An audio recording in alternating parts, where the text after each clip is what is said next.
Olá, bom dia, boa tarde, boa noite, boa madrugada a você que me acompanha agora. Sou o professor Diomar Luciano e daremos agora início ao nosso curso de Direito Penal. Nós iniciaremos a nossa matéria falando sobre conceito do direito penal. E eu trouxe para vocês aqui um conceito bastante simples e objetivo do que seria o direito penal. Acompanhe comigo, ó. Direito penal pode ser conceituado como ramo do direito público, cuja função selecionar os bens jurídicos mais importantes para a sociedade e buscar protegê-los por meio da criação de normas de conduta que, uma vez violadas, constituem crimes sob ameaça de aplicação de uma pena. Então, está aqui as palavras mais importantes desse conceito e vou ler com vocês mais uma vez, ó. Direito penal pode ser conceituado como ramo do direito público, cuja função é selecionar os bens jurídicos mais importantes para a sociedade e buscar protegê-los por meio da criação de normas de conduta que, uma vez violadas, constituem crime sob ameaça de aplicação de uma pena. Pessoal, olha só. Vamos entender esse conceito aqui. Direito penal é um ramo do direito público, ou seja, nós temos a participação do Estado. Pensa assim, ele é um ramo do direito público porque eu tenho essa participação do Estado. Qual que é a função do direito penal? Para que serve o direito penal? Muita gente tem uma visão errada do que seria o direito penal. Se você perguntar, muitos vão te dar a resposta, o direito penal é para punir as pessoas. Não. O direito penal, aqui no Brasil, ele tem uma função garantista. Ele tem uma função de garantir bens jurídicos, de proteger bens jurídicos. Professor, o que é bem jurídico? Você deve estar se fazendo essa pergunta. Nós, enquanto seres humanos, nós somos dotados de bens jurídicos, tais como a vida, a sua liberdade, a sua dignidade sexual, seu patrimônio, a sua integridade física, psicológica, moral, sua honra. Tudo isso é bem jurídico, certo? E o Estado, ele tem essa função de proteger os seus bens jurídicos. Como que o Estado vai fazer para proteger esses bens jurídicos? Ele vai se valer do direito penal, em determinados casos, e o direito penal, ele vai lá e vai selecionar pontualmente quais são os bens jurídicos que necessitam de uma proteção. Após selecionar quais são esses bens jurídicos, ele vai proteger. Como, professor, que ele vai proteger? Ele vai criar normas de conduta. Normas de conduta para a sociedade. E uma vez que alguém violar essa norma de conduta, ele vai ter cometido um crime. E se ele cometer um crime, ele vai receber uma sanção penal do Estado. Entendeu? Então, o nosso direito penal, ele tem essa função garantista. Ele tem essa função de garantir bens jurídicos, certo? Acompanhe comigo no exemplo aqui. Quando você pega o seu Código Penal, lá no artigo 121, nós vamos ter a criminalização do crime de homicídio. Nós vamos ter a criminalização do crime de homicídio. O crime de homicídio, ele traz a conduta de matar alguém. Matar alguém. Homicídio é a conduta de matar alguém. Só que olha só, quando eu falo para você assim, que o direito penal ele tem essa função garantista de proteger bens jurídicos, é que, na verdade, quando o direito penal criminaliza a conduta de quem matar alguém, ele está querendo proteger um bem jurídico chamado vida. Ele está querendo proteger esse bem jurídico. Ele está querendo proteger esse bem jurídico chamado vida. Então eu criminalizo quem matar alguém. Da mesma forma, se você pensar no artigo 155 aí do seu Código Penal, que criminaliza a conduta do furto. Que traz para nós subtrair para si ou para outra em coisa alheia móvel. Na verdade, quando eu criminalizo a conduta do crime, é de furto, eu estou querendo proteger um bem jurídico chamado patrimônio. Certo? Então, essa é a função do direito penal. Essa função garantista. Essa função de proteger bens jurídicos. Certo? Então, num primeiro momento, esse é o conceito que nós temos aqui do direito penal. Correto? Partiremos agora, avançando mais nos nossos estudos, para ver os princípios aplicáveis ao direito penal. Princípios aplicáveis ao direito penal. Acompanha comigo. Nós começaremos falando sobre princípios constitucionais do direito penal. Trouxe um conceito para vocês que diz assim, olha, os princípios constitucionais do direito penal são normas que, extraídas da Constituição Federal, serve como base interpretativa para todas normas de direito penal do sistema jurídico brasileiro. Entretanto, não possuem somente função informativa, não servem somente para auxiliar na interpretação de outras normas. Os princípios constitucionais, na atual interpretação constitucional, possuem força normativa, devendo ser respeitados sob pena de inconstitucionalidade da norma que os contrariar. No que tange ao direito penal, a Constituição Federal traz alguns princípios aplicáveis a esse ramo do direito. Então, olha só, pessoal. Quando a gente fala assim, princípios constitucionais do direito penal, vão ser algumas normas que possuem força normativa. Possuem força normativa que são extraídas diretamente da Constituição Federal, mais precisamente lá do artigo 5º. Certo? E essas normas, por serem extraídas da Constituição, elas possuem uma força normativa de declarar a inconstitucionalidade de alguma norma que contrariar o que está previsto dentro deste princípio. Por exemplo, existe um princípio que chama princípio da limitação das penas. Está lá no artigo 5º da Constituição, lá no inciso 47, salvo engano. E esse princípio diz que não haverá penas de caráter perpétuo. Se vier, por exemplo, uma norma penal, que seja, por exemplo, uma lei de tortura, que estabelecesse que quem cometesse um crime de tortura teria como pena uma pena perpétua. Essa lei seria inconstitucional, porque estaria afrontando um princípio do direito penal que decorre diretamente da Constituição.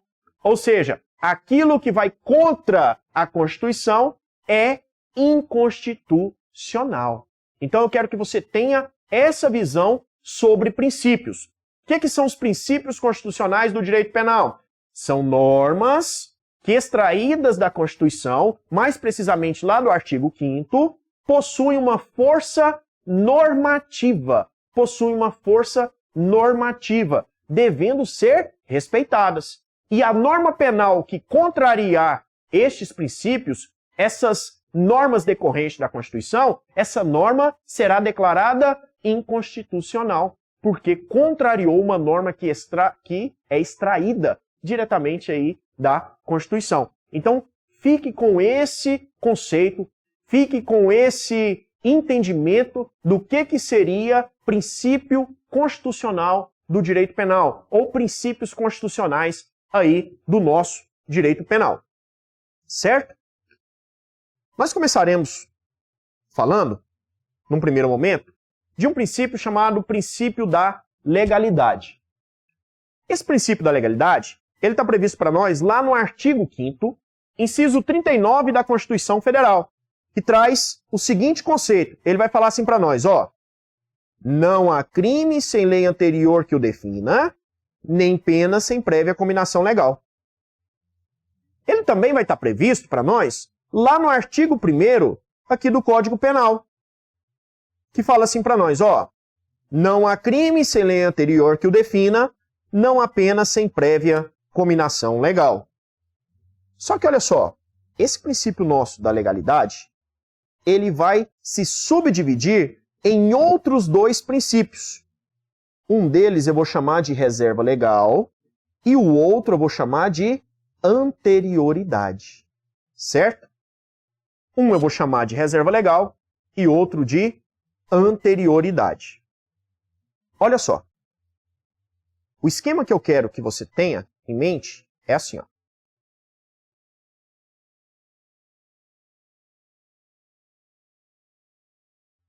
Legalidade é um princípio do qual decorrem dois outros princípios. Nós vamos ter de um lado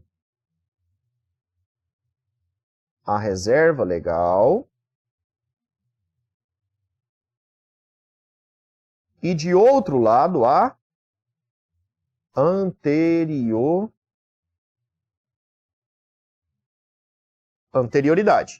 Então eu tenho a reserva legal e tenho a anterioridade. Alguns doutrinadores, eles falam que esse princípio da legalidade é um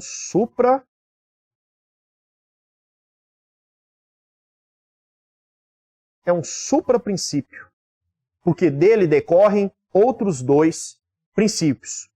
E tem outros que vão falar assim, ó, legalidade é um gênero, da qual eu tenho duas espécies de princípios.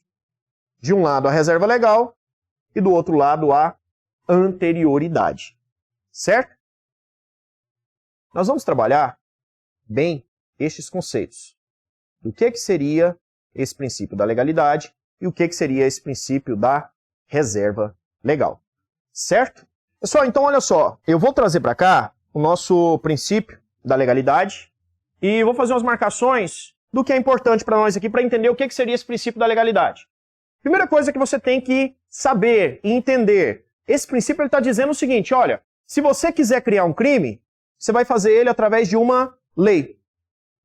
E se você quiser estabelecer uma pena para esse crime, você também vai fazer através de uma lei, uma combinação legal, que aqui para nós, tão somente significa lei.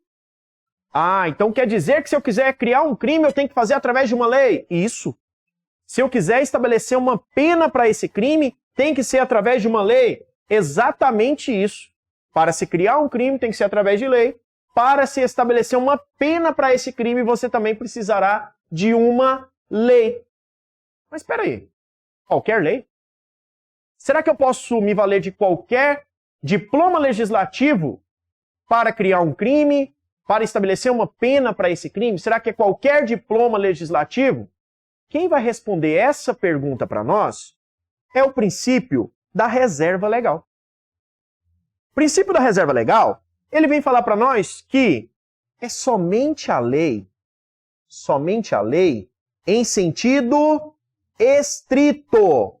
Somente a lei em sentido estrito, que pode definir condutas criminosas e estabelecer sanções penais, que são as nossas penas e medidas de segurança. Então, o princípio da reserva legal fala, olha, não é qualquer lei, é somente a lei em sentido estrito. Professor, que diacho é isso de lei em sentido estrito? O que vem ser essa lei em sentido estrito? Olha só, quando a gente fala de lei, eu tenho que entender que lei é um diploma legislativo. E que esse diploma legislativo, ele pode ter sido editado pelo poder executivo, pelo poder legislativo ou até mesmo pelo poder judiciário. Sim, exatamente, também pelo poder judiciário. Quando eu falo lei, essa lei, ela pode ter um sentido amplo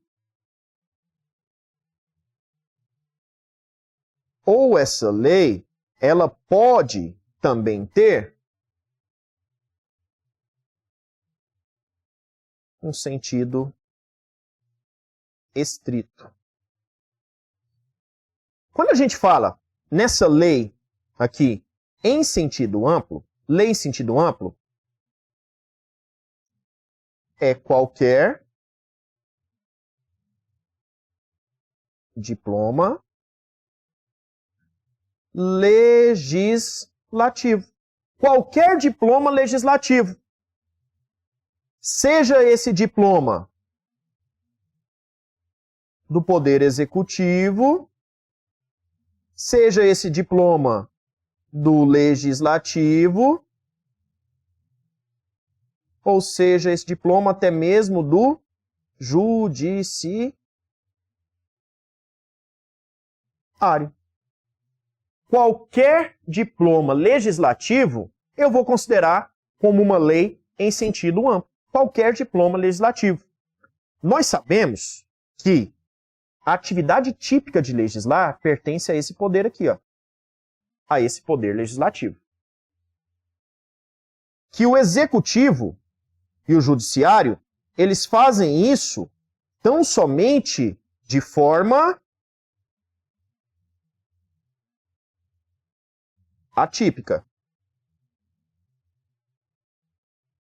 De forma atípica, certo? Então, somente de forma atípica. Quem tem, por força constitucional, a atividade típica de legislar é o poder legislativo. É esse poder aqui. Esse poder legislativo. O executivo, quando legisla, ele faz isso de forma atípica. O judiciário, quando legisla, ele também faz isso de forma atípica. Professor, como assim? O executivo legisla? Legisla, por exemplo, quando o presidente edita uma medida provisória.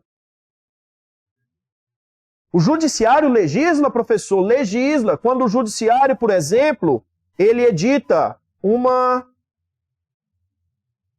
resolução. Só que esses diplomas legislativos, emanados pelo executivo e emanados aqui pelo judiciário, eles fizeram na sua função atípica. Isso é lei? É lei. Só que é lei no sentido amplo. E nós vimos aqui que, pelo princípio da reserva legal, o que vale para mim é a lei em sentido, olha aqui, estrito. Só o que seria, então, essa lei em sentido estrito? A lei em sentido estrito é aquele diploma legislativo editado pelo Poder Legislativo na sua atividade típica de legislar.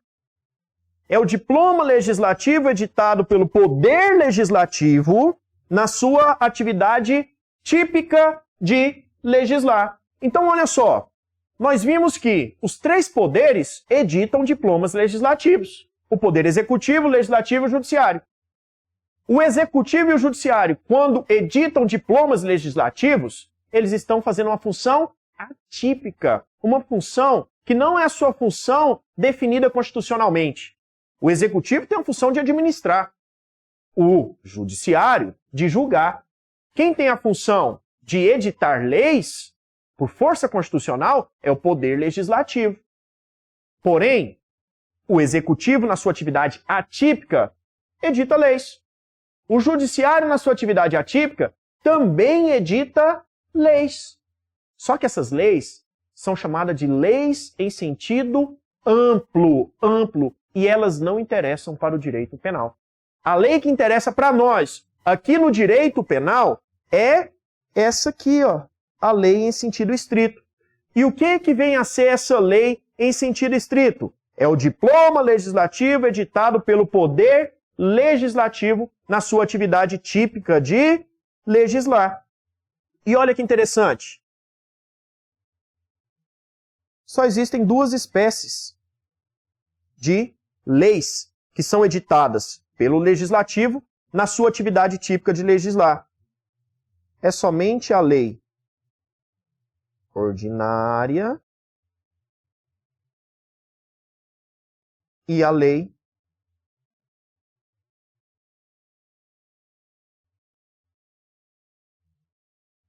complementar. É somente a lei ordinária e a lei complementar. Então, olha só, o legislativo, quando ele atua na sua função típica de legislar, ele cria uma lei em sentido estrito. E essa lei pode ser uma lei ordinária e uma lei complementar. Conceito de lei ordinária e lei complementar, vocês vão estudar lá no direito constitucional. Mas aqui é interessante que você saiba, para a nossa matéria de direito penal, que para se criar um crime, para se estabelecer sanção penal para esse crime, eu preciso de lei. Não é qualquer lei. Tem que ser uma lei ordinária ou uma lei complementar. Por quê? Porque essas são a lei em sentido estrito a que se refere o princípio da reserva legal. As leis ordinárias e as leis complementares são responsáveis pela criação de crimes e pela combinação das sanções penais, conforme nós vimos aqui nos nossos exemplos. Pessoal, só mais um detalhe para a gente finalizar esse princípio da reserva legal. Nós vimos que pelo princípio da reserva legal eu preciso de uma lei em sentido estrito, emanada pelo Poder Legislativo lá na sua atividade típica de legislar. Só que no ano de 2005 nós tivemos uma situação bem inusitada. O presidente à época, ele queria estender um prazo lá do Estatuto do Desarmamento. Estatuto do Desarmamento, matéria penal. E o que o presidente à época fez? Ele editou uma medida provisória. Ele fez uma modificação penal através de uma medida provisória. Através de uma medida provisória. Professor, não fere o princípio da reserva legal, não? Será que isso não fere o princípio da reserva legal? Será que existe a possibilidade de medida provisória tratar sobre matéria penal? Porque a medida provisória, quem emana ela é o Executivo. E se ela é emanada pelo Executivo, ela não é uma lei em sentido estrito. Ela pode ser uma lei em sentido amplo. E sabe quem foi chamado a se manifestar nesse caso? O STF. O pessoal bateu lá na porta do STF e falou: e aí, STF, tá certo isso? Pode o Executivo se valer de uma medida provisória para tratar de matéria penal? Isso não fere o princípio da reserva legal? Porque pelo princípio da reserva legal, tem que ser uma lei em sentido estrito. Tem que ser uma lei ordinária ou tem que ser uma lei complementar, emanada pelo Poder Legislativo na sua atividade típica. E sabe qual foi a resposta do STF? O STF foi e falou assim: olha, realmente, para se tratar de matéria penal, para se definir penas, para criminalizar condutas, tem que ser através de uma lei em sentido estrito. Uma lei emanada pelo Poder Legislativo na sua atividade típica de legislar. Entretanto, se for uma matéria benéfica ao réu, e se for uma situação excepcional, como foi aquela alegada em 2005, pode. O STF disse que pode. O STF veio para nos dizer que, se for uma matéria favorável ao réu, como, por exemplo, lá em 2005, que estendeu um abolício crimes para descriminalização de uma conduta, poderia. Essa é a corrente que o STF adota. O STF, então, ele nos falou o seguinte: olha, se for uma medida provisória tratando de uma matéria penal, de forma excepcional, e seja benéfica ao réu, pode. Pode. Certo? Professor, o que eu marco numa prova? Na prova, se cobrar uma questão objetiva a respeito, pode uma medida provisória tratar de matéria penal?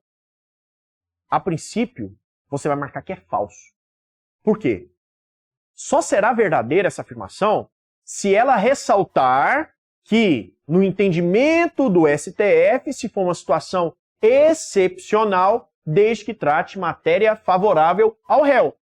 Uma questão que diga simplesmente que medida provisória pode tratar de matéria penal, ela está errada. Porque nós vimos que pela reserva legal tem que ser uma lei em sentido estrito, emanada pelo poder legislativo. E essa lei é uma lei ordinária ou uma lei complementar. Certo? Agora, se uma questão trouxer para você falando assim, olha, é certo que, pelo princípio da reserva legal, somente lei ordinária ou lei complementar, entre aspas, lei em sentido estrito, podem tratar de matéria penal. Entretanto, o STF adota uma corrente em que é possível a edição de uma medida provisória tratando de matéria penal, desde que em situação excepcional e a matéria seja favorável ao réu. Isso estaria certo. Isso estaria correto. Então, fica essa ressalva. A regra é que não pode. A exceção fica por conta de uma situação excepcional e uma matéria benéfica ao réu. É a posição atual do STF até aqui, até esse ano que estamos agora em 2022. Pode ser que mude? Pode ser que mude. Pode ser que o STF reforme esse seu entendimento?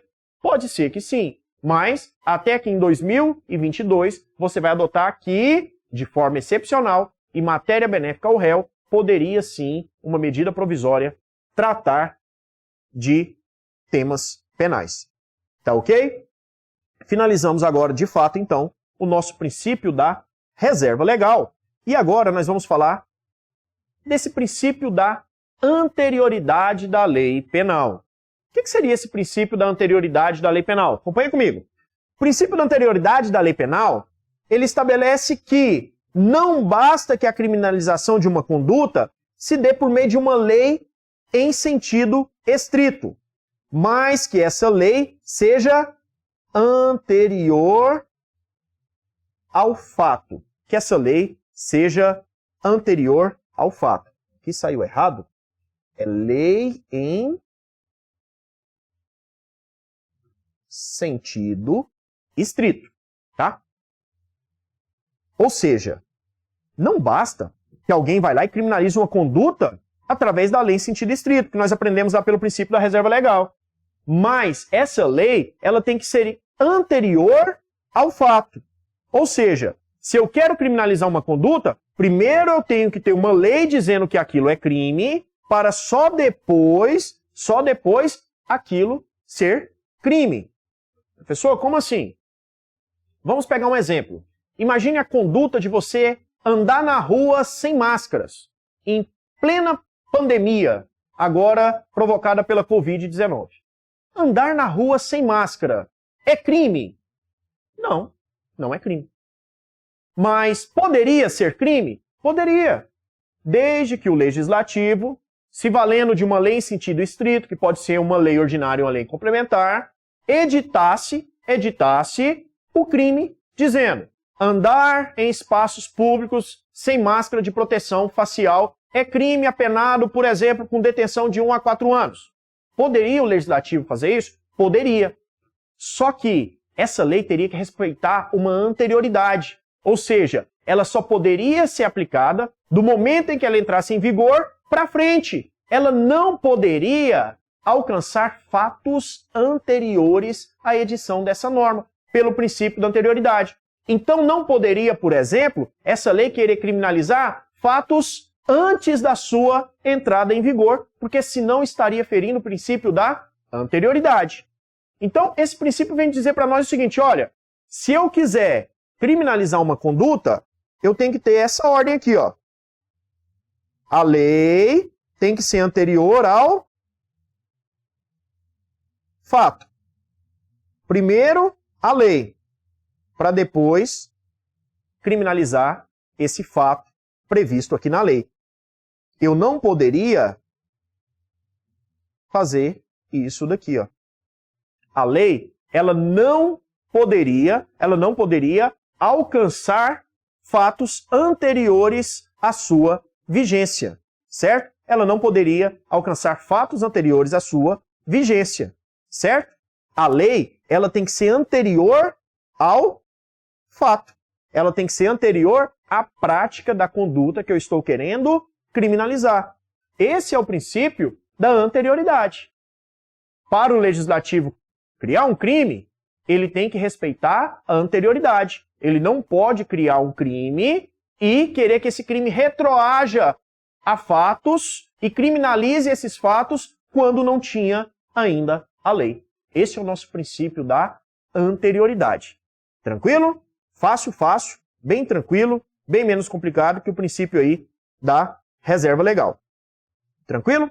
Então, só voltando aqui, nós vimos aqui o nosso princípio da legalidade, que não há crime sem lei anterior que o defina, né? E nem pena sem prévia cominação legal. Vimos que esse princípio da legalidade, ele se subdivide em outros dois princípios, que é o princípio da reserva legal, que é aquele que estabelece que somente a lei em sentido estrito pode definir condutas criminosas e estabelecer sanções penais. E vimos também que ele se subdivide também na anterioridade. Ou seja, a lei ela tem que ser anterior ao fato, à prática da conduta, sob pena de ter uma inconstitucionalidade. Certo? Tranquilo?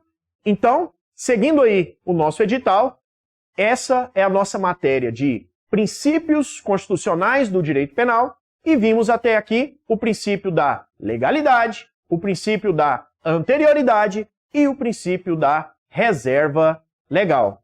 Ok? Fica aqui um abraço, bons estudos e nos encontramos na próxima aula. Valeu, galera. Obrigado. Bom dia, boa tarde, boa noite ou boa madrugada para você. Valeu!